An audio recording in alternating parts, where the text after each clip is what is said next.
আইসিইউতে থাকা একজন রোগী হঠাৎ করে খারাপ হয়ে যায় এবং খুব সম্ভবত তার কার্ডিয়াক অ্যারেস্ট হয়েছিল। তো ওইখানকার ডিউটিরত যে ডাক্তার উনি রোগীর কাছে যান এবং সিপিআর দেওয়ার চেষ্টা করেন, অর্থাৎ বুকে চাপ দিয়ে করার চেষ্টা করেন, কিন্তু দুর্ভাগ্যজনকভাবে রোগীটা বাঁচে নেই।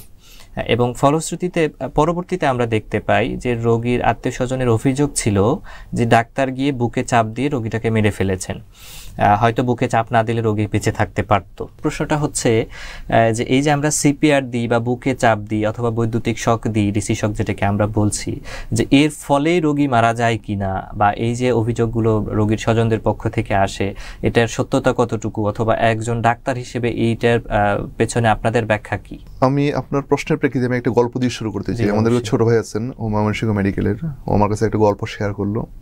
ওর রাতের বেলায় ওর বাবার হঠাৎ করে ওর বাবা আনকনশাস হয়ে যায় এবং ও দেখলো যে ওর বাবার কোনো শ্বাস প্রশ্বাস বলতে কিছুই নাই।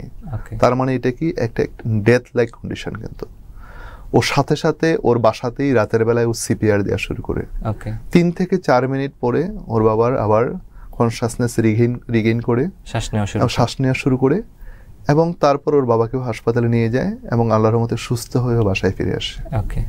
তো এরকম কিন্তু মানে শুধু ওর না, আমি অনেক ডাক্তারকে জানি যারা ওদের পরিবারের সদস্যদেরকে নিজেই সিপিআর দিয়েছে।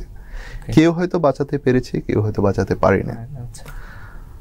তো সুতরাং এই যে সিপিআর বা বুকে চাপ দেয়া, সেই সাথে কৃত্রিম শ্বাস প্রশ্বাস দেয়া, এটা তো মানুষকে বাঁচানোর জন্য, এটা মানুষকে বাঁচানোর পার্ট। আমি আপনার মতো এরকম অনেক গল্প শুনেছি আসলে, যারা সিপিআর দিয়ে রোগীকে বাঁচানোর চেষ্টা করেছিলেন, কিন্তু যেহেতু আমাদের দেশের জনগণ এই ব্যাপারটা আগে দেখে নেয় কিংবা এটাতে অভ্যস্ত না, ওনারা ধরে নিয়েছে যে রোগীর বুকে চাপ দেওয়ার কারণে বা এই সিপিআর দেওয়ার কারণেই রোগীর মৃত্যু হয়েছে। ব্যাপারটা আসলে এরকম না, বরঞ্চ মৃত্যুর হাত থেকে বাঁচানোর জন্যই ডক্টর চেষ্টা করেছিল, কিন্তু বাঁচাতে পারেনি। সিপিআর এর মাধ্যমেই আসলে বাঁচানোর চেষ্টা করেছিল। মানে সিপিআর দিয়ে সকল কার্ডিয়াক অ্যারেস্টের রোগীকে যে বাঁচানো যাবে ব্যাপারটা কিন্তু এরকম না। অলমোস্ট 60 to 70% কেসই হচ্ছে বাঁচানো সম্ভব হয় না, কিন্তু বাকি 30 to 40% কেসে কিন্তু বাঁচানো সম্ভব। সুতরাং আমরা কেন এটার জন্য চেষ্টা করব না? আমার যদি 1% হোপ থাকে, আমি মনে করি সেটার জন্য চেষ্টা করা উচিত।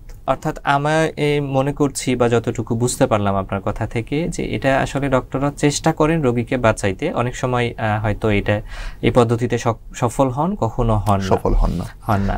যেমনটি আমি একটু অ্যাড করি, যেমনটি আমি বলেছিলাম যে প্রাইমারি পিসিআই এটার সাকসেস রেট 90%, কিন্তু মাথায় রাখা উচিত এটার ফেলিউর রেটও কিন্তু 2 to 10%। সেই রকম সিপিআর এর যেরকম সাকসেস রেট রয়েছে, এটার কিন্তু ফেলিউর রেট অনেক অনেক বেশি। সুতরাং প্রাইমারি পিসিআই বলেন, সিপিআর বলেন, এটার মাধ্যমে রোগীদেরকে বাঁচানো সম্ভব। আবার এটার ফেলিউর হওয়ার সম্ভাবনাও কিন্তু রয়েছে। এইটা মাথায় রেখেই, এটা অ্যাকসেপ্ট করেই আমাদের ডক্টররা যেরকম চিকিৎসা দেন, এটা মাথায় রেখেই, এই ঝুঁকি অ্যাকসেপ্ট করেই রোগীর যারা স্বজন, ওরাও আসলে এই জিনিসটাকে অ্যাকসেপ্ট করার মতো একটা মানসিকতা থাকা উচিত।